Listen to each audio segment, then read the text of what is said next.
Not even the Olympic Games, by the look of it, will keep the Warriors faithful from Mount Smart Stadium tonight. Apparently, it's another sellout crowd. That means 20,000 plus to watch the Warriors take on the second bottom team, the Eels.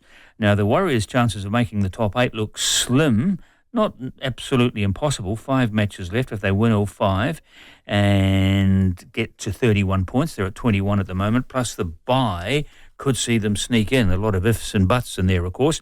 With me now is Adam Blair.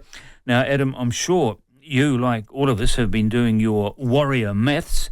So tell me what you've come up with. Can or will they make the playoffs? Yeah, I think definitely so. I think my thoughts on where they finish up is in the 8th position.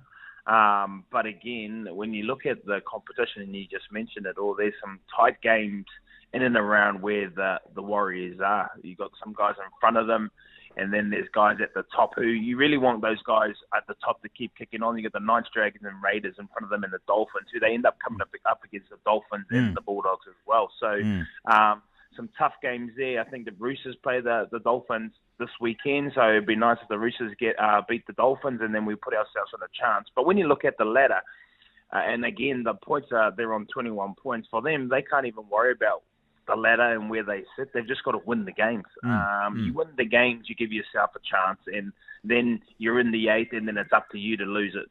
But then there's teams around you that are fighting for those positions as well. So mathematically, I definitely think they're a chance, but it starts again tonight against the Parramatta Eels, who you said, yes, down on the bottom of the table, but really you see them tested against the West Tigers last weekend, and they only got away in the last 20 minutes of the West Tigers. So again, they're going to have to turn up with the attitude alongside, all the fans and the sold-out crowds at the beginning this year. They're going to have to ride them home tonight.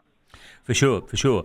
I mean, this goes without saying, I suppose, that of these remaining matches, they have to win. So it would be probably just about sink their chances if they were to lose tonight, wouldn't it? Definitely. I think, well, then it's taken out of their hands. It's out of their control. So, yeah, if they were to lose tonight to Parramatta Eels, then we're most probably talking next week that they're not a chance of playing in the 8 if you're looking at everyone else and how they end up over the weekend. So it doesn't matter for them on what's in front of them. They've got to focus on the now and how they're going to beat the Parramatta Eels, and then kick on for the following weeks and weeks moving forward till we get to the end of the competition, hopefully sitting in that 8th position. Okay, Shaun Johnson back tonight. That's a big relief, I'm sure, for Andrew Webster and all those 20-odd thousand fans out there tonight. Who does the goal kicking tonight?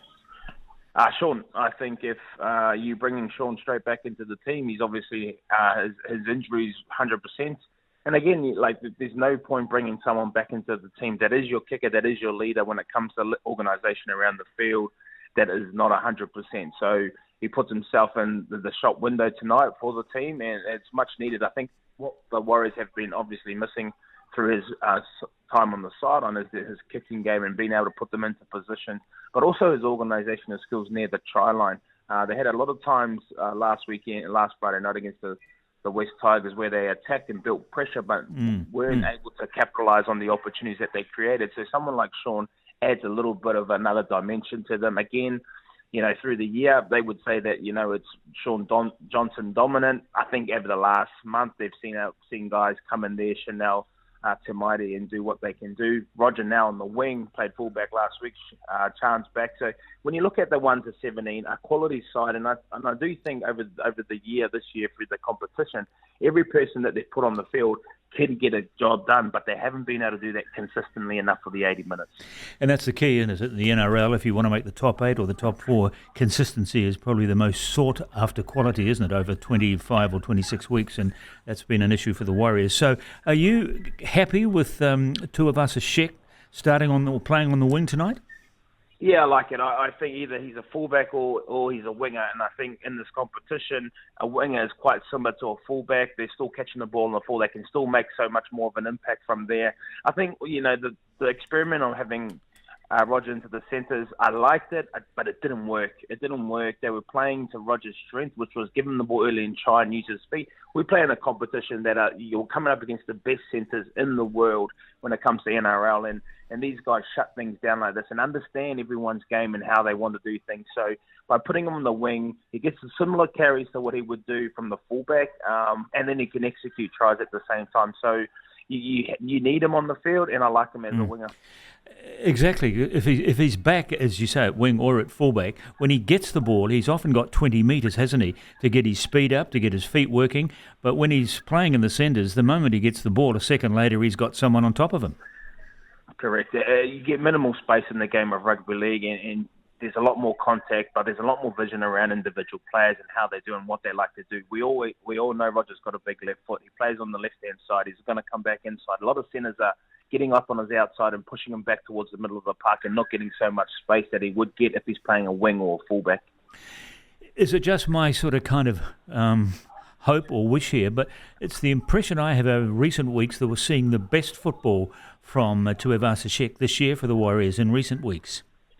Oh, I think it's the freedom. I think it's the expectation that he puts on himself. I think the expectation of our fans that put on Roger to be the best, because we know what he can. Not long ago, he was Dalian fullback in the NRL, and he's a world-class player. Yes, he's been out of the game for a couple of years, but you've seen when he's played his best football, he's played at the back of the field.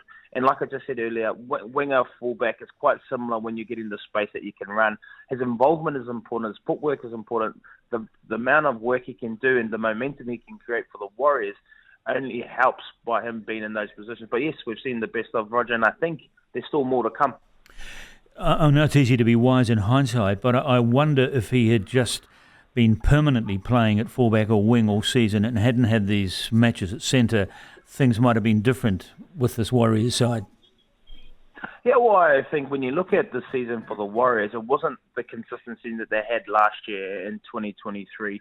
Not too many injuries last year. Everyone playing in form. I thought there would have been, 5 to 6 players that were playing career best football. And I think this year they've had a lot of guys on the sideline. What's hurt them the most, I think, is they've had a good side on the field, but in moments of the game, they've got injuries and they've had to reshuffle their team and put back rows into centres. And you got a young kid like Haleasima who's coming into his third game. His first game started in the middle of the park, ended up defending and playing in the centres.